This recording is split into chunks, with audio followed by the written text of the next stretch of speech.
গল্পস্বল্পের পক্ষ থেকে আজ আমাদের বিশেষ নিবেদন শ্রী নীরজচন্দ্র মজুমদারের লেখা একটি ছোট গল্প সংকেত। গল্পের মুখ্য চরিত্রে আমি সত্যজিৎ ও বসন্তের ভূমিকায় দেবব্রত। গল্পের পোস্টার ডিজাইন ও আবহ নির্মাণে অভিজিৎ। শুরু করছি আজকের নিবেদন সংকেত।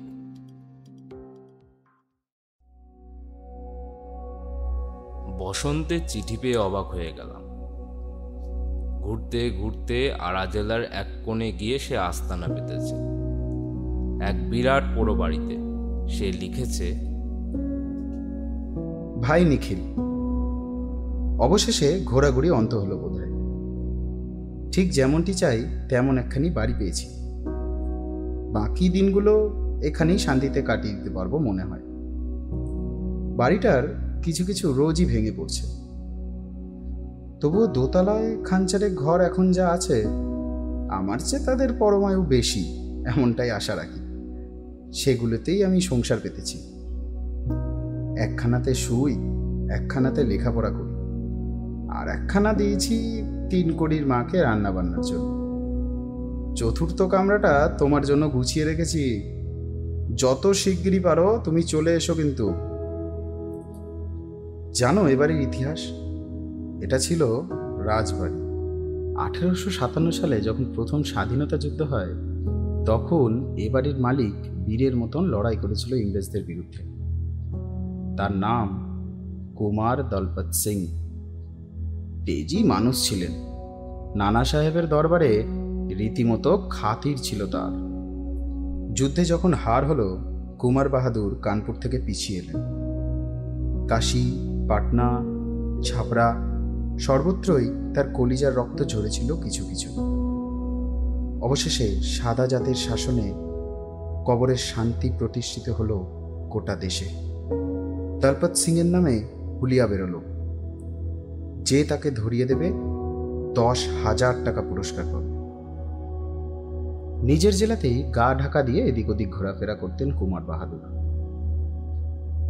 এখানে সবাই তাকে চিনত, মানত আর ভক্তিও করত। বন্ধু, আত্মীয়, প্রজা যার বাড়িতেই দুদিনের জন্য আশ্রয় নিতেন, সে যেন স্বর্গ হাতে পেত।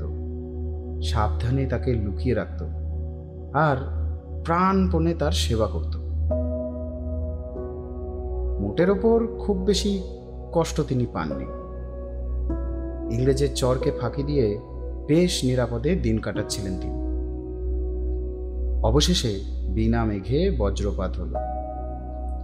তিনি ধরা পড়লেন তার নিজের বাড়িতেই।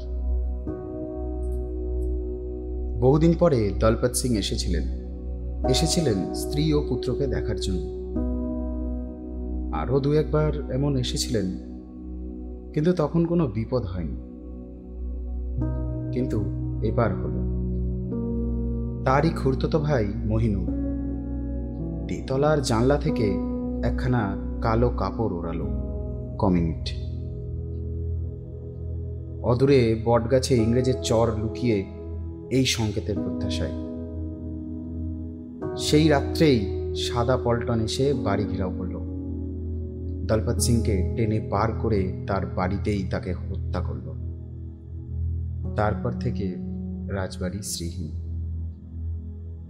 জমিদারির মালিক হলো মহিনুর সিং, কিন্তু সে বাস করল পাটনায় গিয়ে। 50 বছর যেতে না যেতেই বাড়িটা একেবারে পরিত্যক্ত হয়ে গেল। এখনকার অবস্থা দেখলে তুমি হয়তো ভয় পাবে। চারিদিকে ইট পাথর ভেঙে পড়ছে, আশেপাশে জঙ্গলও গজিয়ে উঠেছে। পরিখার জল পচে দুর্গন্ধ ছড়াচ্ছে।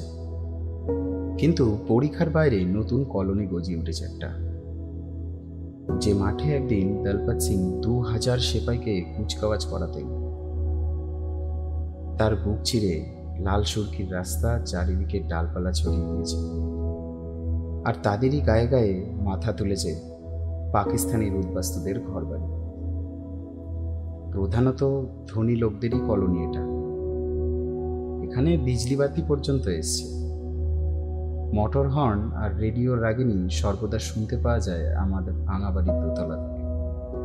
পরিখার এপারে এই কলোনি, ওপারে আবার খান কত কুড়ে। তারই একখানাতে 3 কড়ির মা বাস করে। এপারের আলো আর ওপারের অন্ধকার, এই দুয়ের মাঝখানে আমার ভগ্নপুরী। বর্তমান মালিকরা এ বাড়ির আসবাব সব সরিয়ে ফেলেছেন, তবে দরজা জানলাগুলো এখনো আছে। বছরে মাত্র 200 টাকায় এই বিশাল ধ্বংসাবশেষ আমি ভাড়া নিয়েছি। এমন সস্তায় এত ভালো জায়গা দুনিয়ায় কোথাও পাবো না। আর আমার এত ভালো লেগেছে বলেই তোমাকে আসতে না লিখে পারলাম না। ইতি, তোমার বসন্ত। চিঠি পড়ে আমি তো অবাক। একটা পোড়ো বাড়ির উপরে এরকম স্নেহ, নির্জনতা সে ভালোবাসে জানি, তাই বলে সারা জীবন একটা ভাঙা বাড়ির মধ্যে নিজেকে কবর দিয়ে রাখতে হবে? এ কি পাগলামি! বয়স তার সবে 30, অর্থ সামর্থ্য মন্দ নয়, ছবি আঁকতে পারে, লেখক হিসাবেও নাম করেছে একটু। সে লোক যদি এইভাবে পৃথিবীর বাইরে চলে যেতে চায়, তাহলে বন্ধুর কর্তব্য হবে তাকে ধরে এনে ডাক্তার দেখানো। বন্ধু বলতে শুধু আমি, কাজেই আমায় যেতে হবে। এক শীতের প্রভাতে আড়াই গিয়ে হাজির হলাম। সঙ্গে নিজের গাড়ি ছিল। পথের বিবরণ বসন্তর চিঠিতে বিশদভাবেই পেয়েছি, কাজেই বাহাদুরনগরে পৌঁছাতে কষ্ট হলো না। আমার আসবার আগে বসন্তকে চিঠি দিইনি। তার সঙ্গে দেখা হওয়ার আগে একটা ওই স্বাধীনভাবে বাড়িটা দেখে নিতে চাই আমি। এই সে কলোনি, লাল সাদা গেরুয়া রঙের ছোট ছোট বাড়ি, ফুল বাগানের ফ্রেমে আটা একখানি ছবি যেন। একটা পুল আছে, পাথরের পুল। 200 বছর আগে পুলের মুখে ওই শান্তির ঘর আর লোহার দরজা ছিল, এখনো তার চিহ্ন আছে। পুলের ওপর দিয়ে ভাঙা রাজবাড়ির হাতায় এসে পৌঁছালাম। কি জঙ্গল চারিধারে, কিন্তু বড় গাছের জঙ্গল নয়, ছোট ছোট আগাছা। তাতে বিশাল অট্টালিকার এধার থেকে ওধার পর্যন্ত দেখার অসুবিধা হয় না। গাড়ি থেকে নেমে সেই দূর থেকে নিষ্পলক নয়নে তাকিয়ে রইলাম বাড়িটার দিকে। মস্ত বাড়ি, লম্বায় চওড়ায় যেমন তেমনই বিরাট উঁচু। বাড়িটা দেখে ভয় আর বিতৃষ্ণার বদলে শ্রদ্ধা হলো আমার। কেন যে পাগলা বসন্ত এমন বাড়ির মায়ায় বিভোর হয়েছে এবার বুঝলাম।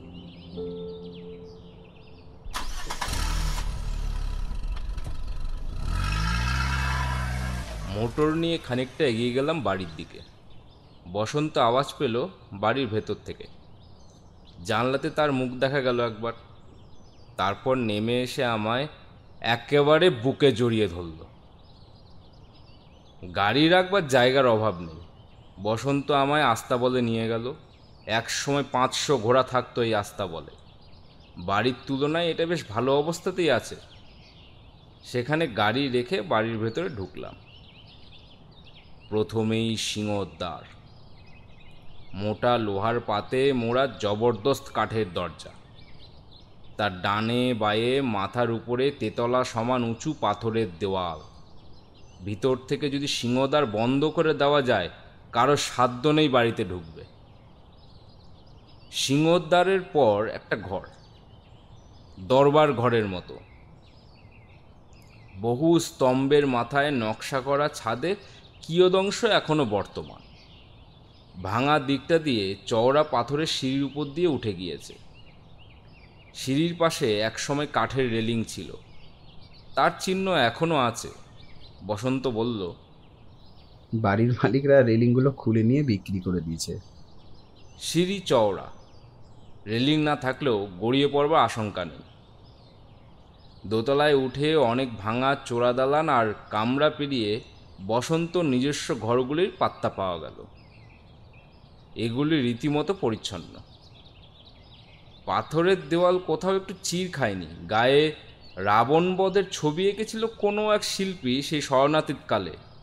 বিবর্ণ হয়ে গেলেও সেই ছবির ভঙ্গি এখনো চোখে পড়ে। 3 কড়ির মাছ দেখা মিলল না। সেদিনকার মতো রান্না শেষ করে দিয়ে আগেই সে চলে গেছে। এবেলার ভাত এবং ওবেলার রুটি সব একসঙ্গে। অপরাহ্নে সে আর আসে না এখানে। আসে না কেন? আমি প্রশ্ন করলাম। ভূতের ভয় নাকি?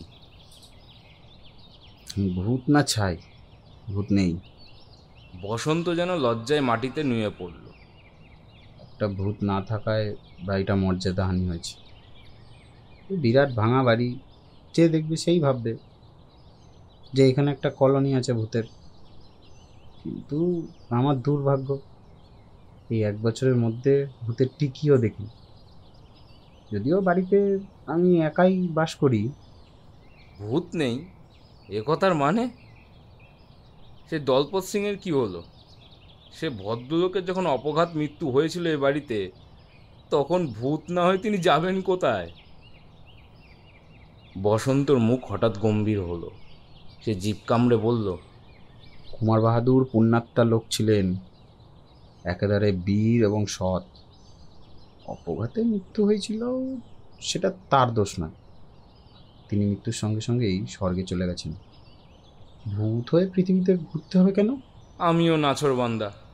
তিনি না হয় স্বর্গে গেছেন, কিন্তু তাকে যারা মেরেছে তারা, বিশেষ করে সেই বেঈমান মহিনুর, তারা নিশ্চয়ই স্বর্গে যায়নি। এখানে তারা মরেনি কেউ। অন্য জায়গায় মরলে বুঝি একদিন বেড়াতে আসতে পারে না এখানে?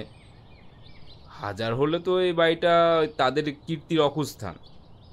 ভূত হয়েও একবার এটা দেখতে আসবে না, এ কেমন কথা? আমার এই পরিহাস বসন্তর ভালো লাগছে না, আমি স্পষ্ট বুঝতে পারলাম। তবু কি নেশা আমায় পেয়ে বসেছিল। কথার ওই বিশ্রী হালকা সুর কিছুতেই আমি ত্যাগ করতে পারিনি। অবশেষে বসন্ত তিক্ত স্বরে বলে উঠল, তুমি একটা কথা ভুলে যাচ্ছ। সেই কীর্তিমানেরা এখানকার জীব ছিল না। এখান থেকে সংকেত করে তাদেরকে ডেকে আনা হয়েছিল। যতদিন আবার সংকেত না পাচ্ছে, আসবে কেন? ভূতের কথা ছেড়ে দুজনে খেতে বসা গেল। খাবার তৈরি ছিল শুধু বসন্তের জন্য, কাজেই তাই দুবেলার রসদ একবেলাতে শেষ করে ফেলতে হলো। কুছ পরোয়া নেই। কলোনিতে হোটেল আছে, চা বিস্কুট, চপ কাটলেট, ভাত তরকারি, পরোটা সবই মেলে। ওবেলা সেখান থেকে নয় খাবার আনবো। খাওয়ার পর বিশ্রাম আমার অভ্যাসে নেই। আমি বাড়িটা দেখতে বেরোলাম। আধ ঘন্টা পরে বসন্ত সে যোগ দিল আমার সঙ্গে। সে অবশ্য আগেই সব তন্ন তন্ন করে বহুবার দেখেছে। একবার এক ভাঙা ছাদ ধসে পড়েছিল, তাতে আরেকটু হলে জম্মের মতো চাপা পড়ত। আমি গম্ভীর হয়ে বললাম, তুমি যে চাপা পড়ে মরনি এটা তো ঠিক। হঠাৎ যদি বুঝতে পারি যে তুমি বসন্তের ছায়া মাত্র, মানে বসন্তর কায়া এখানেই কোথাও ভগ্নস্তূপের নিচে গুঁড়ো হয়ে আছে, তাতে আমি একটু আশ্চর্য হব না। বসন্ত হেসে উত্তর দিলে, কিন্তু তিনুর মা আশ্চর্য হবে। সে যদি বুঝতে পারে এতদিন এত ভাত আর এত রুটি সে পাকিয়েছে শুধু একটা ছায় আর উদরপূর্তির জন্য। কথা বলতে বলতে দুজন সারা পুরীটা ঘুরে দেখছি। কোথাও পা দেওয়া নিরাপদ নয়। কোন ঘরের দেওয়ালে গুপ্তদ্বার আছে, মেজের কোনখানটাতে লুকিয়ে থাকার গোপন গহ্বর আছে, এসব বসন্তের নখদর্পণে। হাজার রকমের বিস্ময় সে একের পর এক আমার চোখের সামনে উদ্ঘাটন করে চলেছে। আমি ভাবছি এই নেশাতেই মশগুল হয়ে আছে ও। এ মোহ থেকে ওকে বিচ্ছিন্ন না করতে পারলে অবশেষে না পাগল হয়ে যায়। তেতলার ছাদে কোনো এক কোণ একটা সরু সিঁড়ি। সেই সিঁড়ির মাথায় ছোট্ট একখানি ঘর। বসন্ত বলল, ওখানে একটা শিবলিঙ্গ আছে, বোধহয় বাড়ির মেয়েরা ওখানে শিব পুজো করতেন। হেঁটে হেঁটে ততক্ষণ আমি শ্রান্ত হয়ে পড়েছি। একটা মামুলি শিবলিঙ্গ দেখবার জন্য জীর্ণ সিঁড়ি বেয়ে উপরে ওঠার আর উৎসাহ হলো না আমার। কিছুক্ষণ ছাদে বসে দম নিলাম দুজনে, তারপর নেমে এলাম নিজেদের কামরায়। অপরাহ্নে দুজনে হোটেলে গিয়ে খাবার কিনে আনলাম। বেলাতেই ফিরে এলাম, কারণ বাড়িতে কেরোসিনের লণ্ঠন ছাড়া আর কোনো আলো নেই। রাত্রিবেলা তার সাহায্যে রেলিংবিহীন সিঁড়ি বেয়ে ওপরে ওটা খুব একটা নিরাপদ নয়।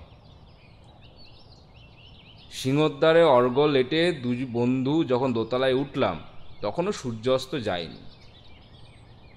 খাবারগুলো ঘরে রেখে বসন্ত বলল, তেতলায় চলো, সেখানে একটা জানলা দিয়ে সূর্যাস্ত দেখা যায়। সে যে কি চমৎকার! আমি 100 দিন দেখেছি, তবু আমার দেখার স্বাদ মেটে না। বসন্তর সঙ্গে সেই তেতলার জানলায় গিয়ে বসলাম। বসন্ত প্রায় এখানে বসে, কাজেই ধুলো বড় নেই।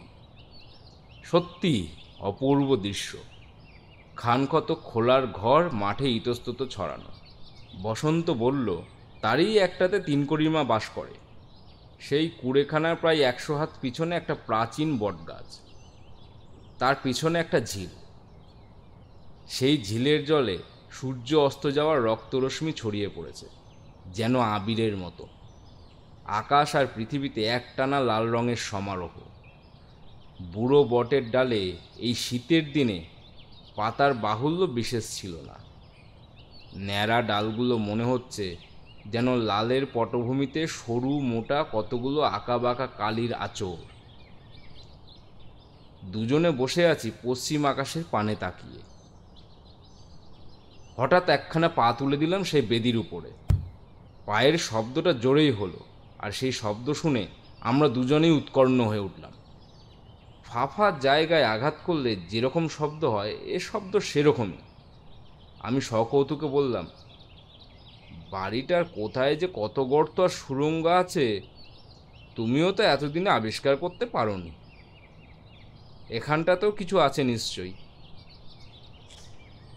বসন্ত বিনা বাক্যবায়ে নিচে থেকে একটা শাবল নিয়ে এলো, আর বিনা বাক্যবায়ে আমিও তাই দিয়ে আঘাত করতে লাগলাম জানলার নিচেকার ফাঁপা জায়গাটিতে। দুটুকরো পাথর খুলে একটা অগভীর গর্ত দেখা দিল। সেই শাবলখানায় আমি নামিয়ে দিলাম ওর ভিতরে। খানিকটা নাড়াচাড়া করতে কি যেন একটা বস্তু জড়িয়ে গেল শাবলের মাথায়। আমি সেটা টেনে তুললাম শাবল সমেত। একখানা কাপড়, রংটা ধোয়াটে, বেশি লম্বা নয়, হাত পাছেক হবে। বসন্তের মুখে ভ্রুকুটি। আমি মনে মনে হাসলাম। ও হিংসায় ফেটে পড়েছে। ওর বাড়িতে এসে আমি একটা গোপন রহস্য আবিষ্কার করে বসলাম, আর ও 1 বৎসরে সেটা সন্ধান পাইনি। এই পরাজয়ে হজম করতে পারছে না যেন। কাপড়খানা জানলার বাইরে ধরে ভালো করে ঝাড়তে লাগলাম। ধুলো আছে তাতে, কিন্তু সে ধুলো ঝাড়লে যাবার না, তা আমি জানি। অন্তত 100 বছরের পুরনো ধুলো। ও কি আর করছো কি তুমি? হঠাৎ আহত বুলডগের মতো একটা ক্রুদ্ধ গর্জন করে বসন্ত হাত বাড়িয়ে চাদরখানা আমার হাত থেকে কেড়ে নিল। হ্যাঁ? বিস্ময়ে অতবাক হয়ে আমি ওর পানে তাকাই। এই যে সেই কাপড়, যে কাপড় দিয়ে পাপিষ্ঠ মইনুর সেদিন ইংরেজদের চরকে সংকেত করেছিল। এই বলে সে সভয়ে তাকাতে লাগলো ওই ন্যাড়া বটগাছটার দিকে, যেন ওর আঁকাবাঁকা ডালের আড়ালে সে কোনো এক লুকায়িত চরের সাদা মুখ দেখতে পেয়েছে। কথাটা আমারও মনে লাগলো। খুব সম্ভব এটা সেই কাপড়, আর খুব সম্ভব এই জানলা দিয়েই মহিনুর ওই বটগাছটার দিকে সংকেত করেছিল। কিন্তু তা যদি হয়, তাতে বসন্তের এমন বিচলিত হবার কি আছে? বুঝতে না পেরে আমি ফ্যাল ফ্যাল করে ওর দিকে তাকিয়ে আছি। সে রেগে উঠল ভয়ানক। জানলাটা বন্ধ করে দিয়ে কালো কাপড়খানা তার নিজস্ব গর্তের ভিতরে নিক্ষেপ করলো তখনই। তারপর পাথর দিয়ে সে গর্ত বন্ধ করতে করতে সে গজরাতে লাগলো। আস্ত বোকা! ও সংকেতে কি অনর্থই ঘটেছিল না সেদিন। আজ আবার তেমন কিছু হয়ে যায় যদি। আমি আকাশ থেকে পড়লাম। আজ আবার অনর্থ? এ কিরকম অনর্থ? মানে কে ঘটাবে অনর্থ? কেন ঘটাবে? ঝড়ের বেগে প্রশ্নের পর প্রশ্ন করি আমি। উত্তর দেবার আগে সে আমার হাত ধরে টেনে নামিয়ে নিয়ে এলো দোতলায় নিজের ঘরে। তখন সন্ধ্যা হয়ে এসেছে প্রায়।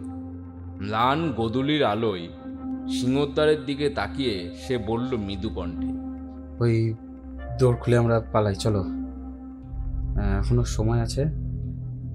তারা আসার আগে আমরা পালিয়ে যেতে পারবো। হোটেলে রাত্রির কাটার মতন একটা আশ্রয় পেতে পারবো। চলো, এখনই চলো। এরপর তারা এসে পড়বে হয়তো। কারা কারা এসে পড়বে? আমি কিছু বুঝতে না পেরে পাগলের মতো চেঁচিয়ে উঠলাম। কিছু বুঝতে পারছিলাম না, কেবল এইটুকু ছাড়া যে অবাগা বসন্ত বড্ড পাগল হয়ে গেছে। আমার প্রশ্ন শুনে বসন্ত আমার দিকে স্থির দৃষ্টিতে চাইল। আমিও ভালো করে তাকিয়ে দেখলাম তার দিকে। না, তার চোখে পাগলামির কোনো আভাস নেই। তবে এসব কি বলছে ও? কারা এসে পড়বে বুঝতে পারছো না? সেদিন যারা এসেছিল, কি মনে করেছ তারা আর নেই? পাগল, তারা মরেছে বটে, কিন্তু তাদের হিংসা মরেনি। পাপ দীর্ঘজীবী, রক্তের তৃষ্ণা একবার জাগলে তা সহজে মিটে না। একটা দলবৎ সিং এর রক্ত পান করে কি সেই 200 গোড়া সৈনিকের রক্ত পিপাসার চিরদিনের মতন ঠান্ডা হয়ে গিয়েছে? ভেবো না। তারা আবার এই সংকেত পাওয়ার প্রত্যাশায় এই প্রায় 100 বছর ধরে। সেই সংকেত আজ তারা পেয়েছে। সেই জানলা থেকে সেই একই কালো কাপড়ের সংকেত। আজ তারা আসবে, ঠিক যেভাবে সেদিন এসেছিল। আমি রীতিমতো ভয়ার্ত হয়ে পড়লাম। সে শুধু ওর ভয়ের ছোঁয়াচে লেগে। পরক্ষণেই জোর করে হেসে উঠলাম। কি বলছো বসন্ত? কিসের সংকেত? কিসের রক্ত পিপাসা? যত আজগুবি কথা ভেবে ভেবে এই 1 বছর ধরে তুমি নিজের মাথার মাথা খেয়েছো। চলো খেতে বসা যাক। খেয়ে লম্বা ঘুম, তারপর সকালে তোমায় নিয়ে বাংলা মুল্লুকে ফিরে যাচ্ছি আমি। ফিরে যেতে চাইলেই ওরা তোমাকে যেতে দেবে? এসে উড়িয়ে দিলে আমার কথা। বেশ, তুমি যদি মরতে রাজি হয়ে থাকো, আমিও আছি, দেখি কি হয়। দুজনে গিয়ে খেতে বসলাম। কেরোসিনের আলো জ্বলছে মিটমিট করে। চারিদিকে থমথমে গুমট, বাতাসের আভাস নেই কোথাও। জানলা খোলা আছে, কিন্তু কলোনিতে একটাও আলো জ্বলেনি এখনো। এখানে বাড়িতে বাড়িতে গলিতে গলিতে বিজলি বাতি এসেছে দেখেছি আমি। ওদিককার লাইন ফিউজ হয়ে গেল নাকি? মনের ভাব ভাষায় প্রকাশ করা মাত্র বসন্ত তিক্ত হাসি হেসে বলল, তুমি এতক্ষণে লক্ষ্য করলে? আমি তো বহুক্ষণ আগেই দেখেছি। আলো দেখা যাচ্ছে না, রোজ যায়, আজ দেখা যাচ্ছে না। ফিউজ হয়নি, বাড়িতে বাড়িতে 100 আলো জ্বলছে ওখানে। শুধু আলোর কথা ভাবছো তুমি? আমি ভাবছি গ্রামোফোন রেডিওর গানের কথা।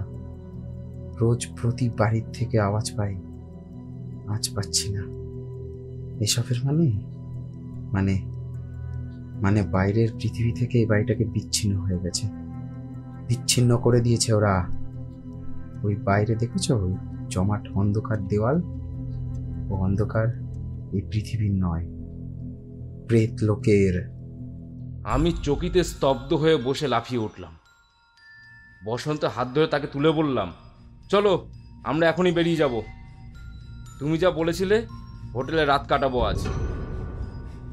তোমার এসব আজগুবি কথা বিশ্বাস করি না, কিন্তু তুমি যেরকম ভয় পেয়েছো তাতে তোমাকে এখানে তিলার্ধ রেখে যাওয়া উচিত হবে বলে মনে হয় না। চলো। আমার সঙ্গে ঘর থেকে বেরিয়ে যেতে যেতে বসন্ত বলল, চলো, কিন্তু বেশি দূর যেতে হবে না। ওরা এসে গিয়েছে, বাড়িটা ওরা ঘিরে বসে আছে। এখন বাইরে যাওয়া মানে ওদের মুখে ঝাঁপিয়ে পড়া। অবশ্য তাতে কিছু এসে যায় না। মরতে যখন হবেই, 2 মিনিট আগে না হয় পরে। এতক্ষণে আমারও যেন ধারণা হলো একটা অনৈসর্গিক কিছু ঘটতে চলেছে। রক্তের গন্ধ পাচ্ছি চারিদিকে, বাতাস বইছে না, কিন্তু একটা শিরশির আওয়াজ কানের কাছে। কারা যেন ফিসফিস করে কথা কইছে, ঠিক আমার পাশে দাঁড়িয়ে।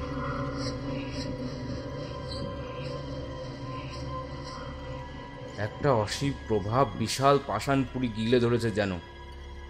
এখান থেকে পালাতে হবে, পালাতেই হবে। সিঁড়ির উপরে লণ্ঠন রেখে হাতড়ে হাতড়ে নিচে নেমে গেলাম। দরবার হল পেরিয়ে সিংহদ্বারে এসে পড়লাম। ভগবানকে ডেকে আগল খুলে ফেললাম এক টানে। কর্কশ আওয়াজ তুলে ভারী কাঠের পাল্লা পিছনে সরে হলো।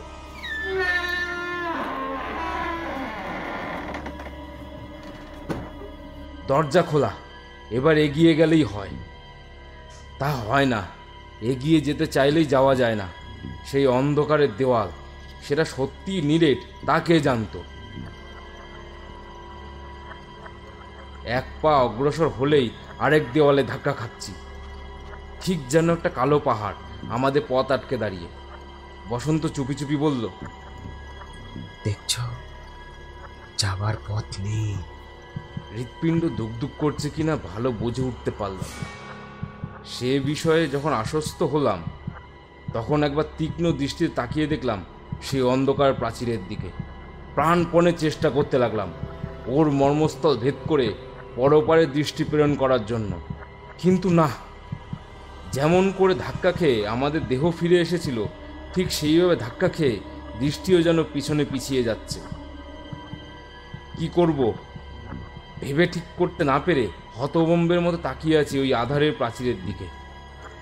হঠাৎ এমন সময় আলো জ্বলে উঠল এখানে সেখানে, মশালের আলো।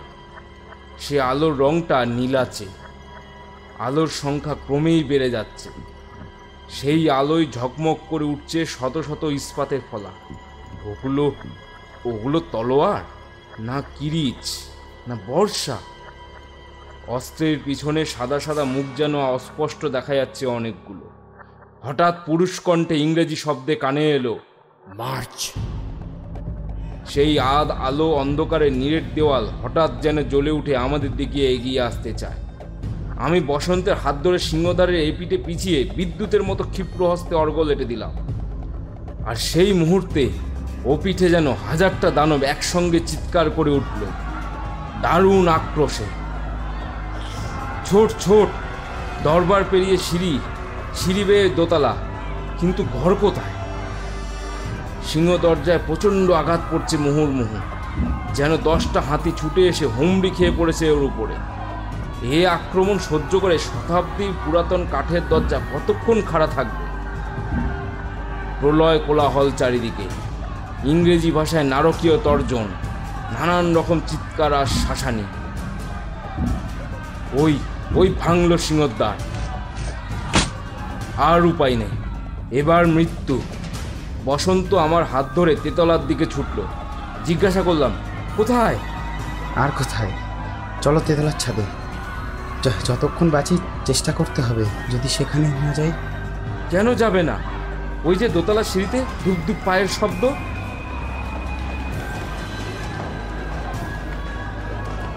তেতলা যাওয়ার জায়গা নেই। এখান থেকে লাফ দিয়ে নিচে পড়ি, ভূতের হাতে মরাচ্ছে আত্মহত্যা অনেক। এই সিঁড়ির মাথার ঘরটায় উঠি, চলো। লাভ যদি দিতে হয় ওই ঘর থেকেই দিতে পারবো, জানলা আছে। যখন সে ঘরে উঠলাম, তখন সিঁড়িতে 100 পায়ের শব্দ। আশ্চর্য, তবু জীর্ণ সিঁড়ি ভেঙে পড়ছে না। ঘরের অন্ধকারে তবু কি জানি কিসের আলো শিবলিঙ্গের উপর পড়ল। বসন্ত আর আমি একসঙ্গে ওই দেবতার পায়ে আছাড় খেয়ে পড়লাম। মহাদেব রক্ষা করো।